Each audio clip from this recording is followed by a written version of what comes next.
Hey guys, Dabadu here. So this is my planned league starter for the Legacy of Pharisha event in Path of Exile 1. It's a Duelist Paladin Smite build. I recommend this build for any new players of Path of Exile 1. Let's say you played Path of Exile 2 and you were an Invoker Monk and you enjoyed that and you want to dip your toes into Path of Exile 1 with this special new event.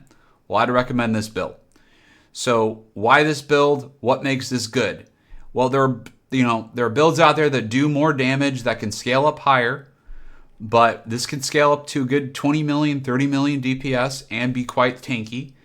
And just on a budget, at level 95 without any special cluster jewels and fancy things on the tree.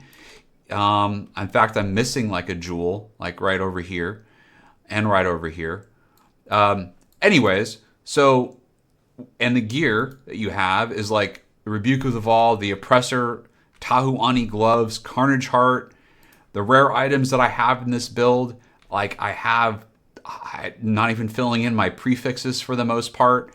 I'm just putting on what I think are the most important affixes for the rare items, and everything else is just gravy on top of that. And, keep in mind, as is, this has, on the budget, this has 35,000 armor, right? And it goes up more when you click the buttons, all right? But, that's without prefixes on this armor. So, the armor values on this armor can easily be doubled. And so, you're looking at probably 50 to 60,000 armor, I'm assuming, base. And then when you click these buttons, it'll go up to a lot more, okay? But this is actual budget gear. There's no Indigon here. Now, I do have some boxes checked in here, but all these boxes are realistic. Now, well, maybe this isn't that realistic, adrenaline. Now, let me tell you how you actually get adrenaline. You get adrenaline from your Tanu Ahi gloves. But let's talk about the mechanics of these Tanu Ahi gloves, okay? So all of your skills that are worth anything have Lifetap on them. So whenever you hit, spend mana, you're not actually spending mana, you're spending life, okay? And that drains your life. You also will have blood rage running constantly as well. That'll also tick your life down. And so those two things combined with you just naturally getting hit will, cause you to lose life. And when you lose life, you then leech life, and you leech life from the Tanu Ahi gloves. Plus, you have some investment on the tree for leech. As you can see, just this budget version, I have about 1,000 leech a second. And so whenever you leech back up to full life, you then have a chance to, which will happen quite constantly because you have a constant DOT on you and you're attacking all of the time, therefore draining your own life. What will happen is these Tanu Ahi gloves will proc these two things, right? Adrenaline and Onslaught. You also get Onslaught from another source here as well, from Graceful Assault. And so you have a chance to Onslaught on kill, and you also have the constant Onslaught from the Ani. This lasts 4 seconds, so this will basically be up the entire time. However, the Adrenaline, it's more spotty, but based off of my testing, it was up a significant portion of the time. Now, one of the things about this is you have to avoid Instant Leech, because if you have Instant Leech paired with this, it's not going to work. So from here, I would recommend this. Near the end of the game, I would suggest this as your Leech Mastery as well. But yeah, that's how you get adrenaline in this build. And so, is it realistic? I don't know. Let's say it's up half the time, okay? All right, so let's talk about some other stuff. Let's talk about why you're a Paladin. So earlier in the video, I was talking about how I thought this build was a good, solid build for a new player for Path of Exile. Why do I think that? Well, being a Paladin, you can get level 30 Determination in Act 3. And so what does that mean? So that means that you complete your first Labyrinth in Act 3, and you pick your first Ascendancy, and instead of getting level 1 Determination, like everyone else in Act 3, you get level 30. So that's very strong. That'll probably make you mostly immune to physical attack damage for the entire campaign. And as a new player to Path of Exile, that's a nice luxury to have, especially one who's playing melee. Now, Next, you're going to get Lighted Divinity. Nearby enemies take 25% increased elemental damage. Increased is usually better than a more multiplier because it happens at the end of the stack, if you will. So all your mores get totaled up, right? 20% more, 30% more. Those are all in the same variables. But so you do all the damage, and then based on that damage that you do, that then gets increased. And so that's what that increase means right there. So it's a little bit better than more. And then next thing you get is Elemental Valiance. This will be at the end of the campaign. And this is very strong. This is from Guardian. I've played a lot of Guardians. I'm very familiar with these elemental relics. I like them a lot. People say they're not up a lot. I don't know. I've never had problems with them not being up. Maybe you just have to attack faster or something. So what I would suggest is, like, this is great. Look at this. You get these 3 auras now. You get Anger, Hatred, and Wrath. They don't take any mana to have these running, and they're level 27. So you get your level 30 Determination Act 3, and then by the time as a reward for completing the game, you get free level 27 Anger, Hatred, and Wrath. It's just very nice and adds a lot of extra damage to your build, okay? Your last ascendancy you're going to get, and you're going to get this during maps, is Bring the Battle. This is pretty strong. If it's rules as written, if it actually does what it says it does, when you taunt a monster, it'll take increased damage similar to Light Divinity. So increased damage is usually better than more damage, right? And then you also take 20% less damage as well. So that's very strong as an ascendancy just by itself with that, right? But then you get something else on top of that, and that's Warcries have infinite power, and that gives you some really fun tech because you're going to be running Enduring Cry as your Warcry, and you have Second Wind on it, so you can use it twice during its cooldown, essentially. And whenever you Enduring Cry, you're going to get max endurance charges on demand. And it's a full heal whenever you want, or mostly a full heal. So basically, that's what that last ascendancy does. So why I think Paladin is really strong for a new player is you get that. It just gives you a lot of like brute strength force on your character. Now, late game, I'm probably going to switch out the level 30 determination for something. I think with it, I'm like 45,000 or 50,000 armor instead of 35,000. I don't know. I don't know if I'll keep it or not. I might switch it to Consecrated Ground, or I might switch it to Flask if the Flasks work on myself. And again, rules as written, they should work. So yeah, that's why I'm a Paladin. So let's talk about the late game version of this build, and a version of this build that doesn't use budget items, or at least it's still kind of budget items, but basically does 10 million damage instead of 3 million damage. Okay. So how do you switch it? Well, you click it down over here for the tree. You have to switch it in several different locations. Then over here to get the right values. Then over here. And if you hate switching these things, I hated setting it up. So I just prefer like creating separate PoBs for everything, like milestones and stuff. But people get angry when you do that. And then you got to switch it over here. Okay. So as you can see, it does more damage now, and it has more life, or more effective hit points. There's a couple things that are different. It's now on brittle ground. Monsters are now on brittle ground instead of sapped ground. That is an Eldritch implicit that you would have on your boots. So these are brittle ground. What you would do is you just leap slam on the bitch, and then you would drop brittle ground, and then you'd go slam away with your smite. Now this is without flasks. Now the damage spikes with flasks compared to the budget version. The main reason for this is because this is now crit. The budget version of the build was not crit and was utilizing precise technique. Okay, I guess I'll talk about that in a moment. But with this crit version, you can utilize more expensive flasks. So see, this is big money item. This is like, I don't know, several divines probably. This can really like act as a steroid by itself. You also have a a crit flask now as well. This can also act as a steroid, and you check all of these and then it goes up. And also with the flask as well, you know, your effective hit point pool is pretty healthy for the budget level. I'm still using the same items basically that I had in the budget version. I did add, no, I think I might have added life on the ring though. The other version of the ring just had those 2 suffixes. It didn't have life. So again, same item. So this is still kind of budget, if you will. I still have the Belt of the Deceiver on there. I did put a Bottle of Faith, but I mean, I don't... And there's different pathing you can take on the tree. But the main difference between the budget version and the non-budget versions is that the non-budget versions use crit.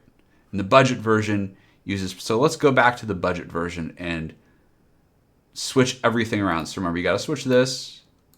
You got to switch this. You got to switch this. You got to switch this. Again, as much as you hate switching these, I hated making them. So, all right. This is the budget version. I like this. So this doesn't crit. It just does precise technique. So one of the things about precise technique is that you need to make sure that your accuracy is more than your life. So with these things over here, and plus the flat accuracy you have on some of your gear, so you got like T1 accuracy there, and you have like a T1 accuracy in one of your rings.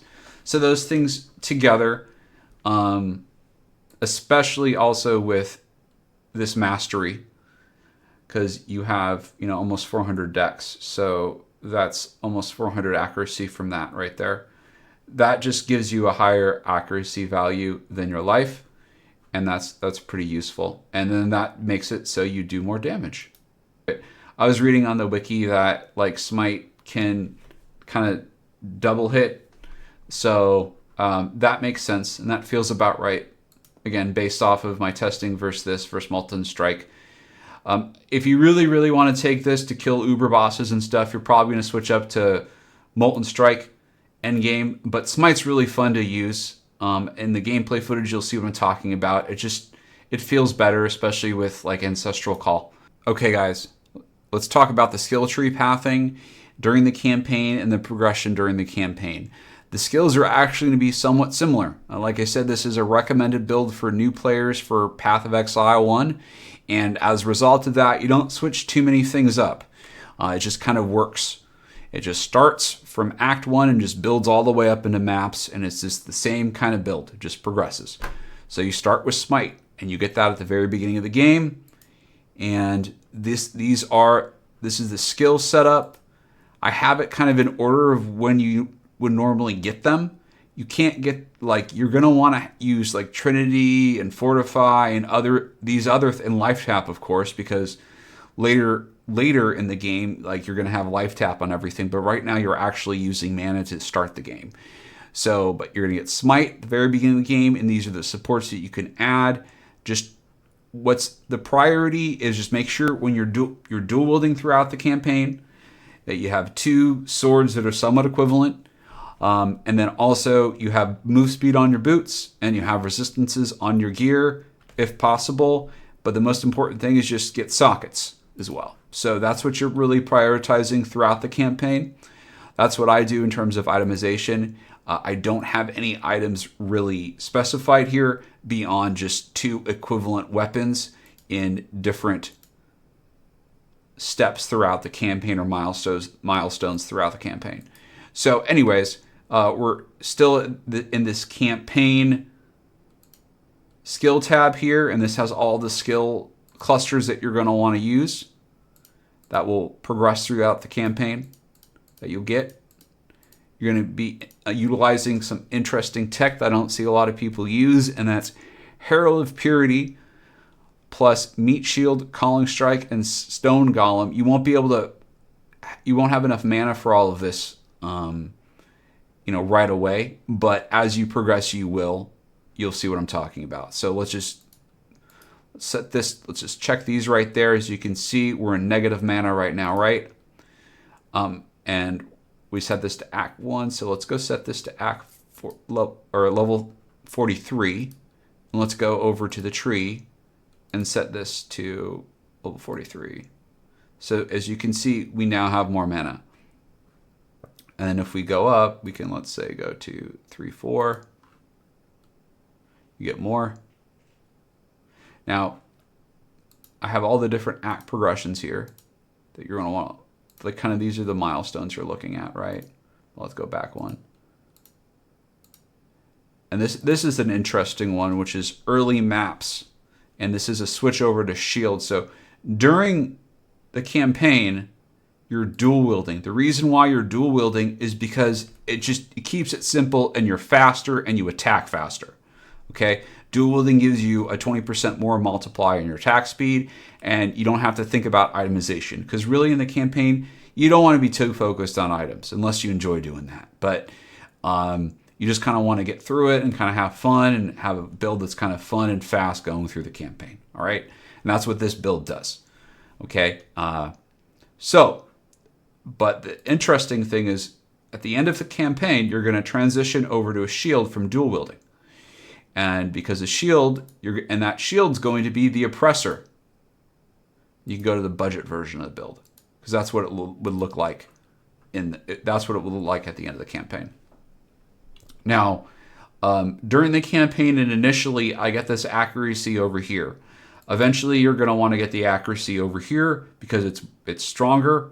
But the campaign, it's just closer, and on top of that, the resistances are nice during the campaign, but the attack speed is better once you're done and you have better gear. But that's just it. Then what you can do is, this is the budget version, then you do some more subtle switch ups. Basically, this will make sure that you're block capped and everything by doing that. And that's by level 95. But this is like level 85. So this is a level 85 tree. So we're talking like, I guess, yellow maps. Maybe red. All right, guys. I think that's it for now. I'm going to come out with a build update video about a day from now or so. I had a Warden from my last league, and I kind of turned that into this build. And I ran a couple of maps with it.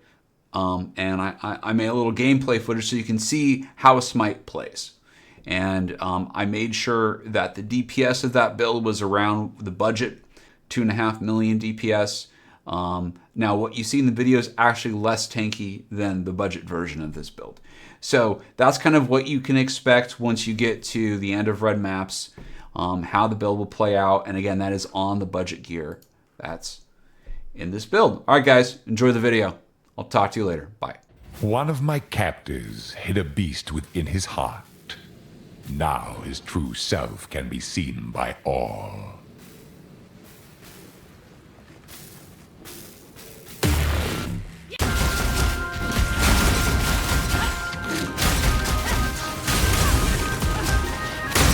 I'm not up to that just yet. My mana is gone.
long dead stars in its image to take on the image of those who needed to hear its message. I tried to remember its shape and cannot. Tried to fall into my past and cannot. I am anchored by you, buried and drowned by your presence. My mind is far above the thread a certain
To a crucible that stretches the sanity of the mind.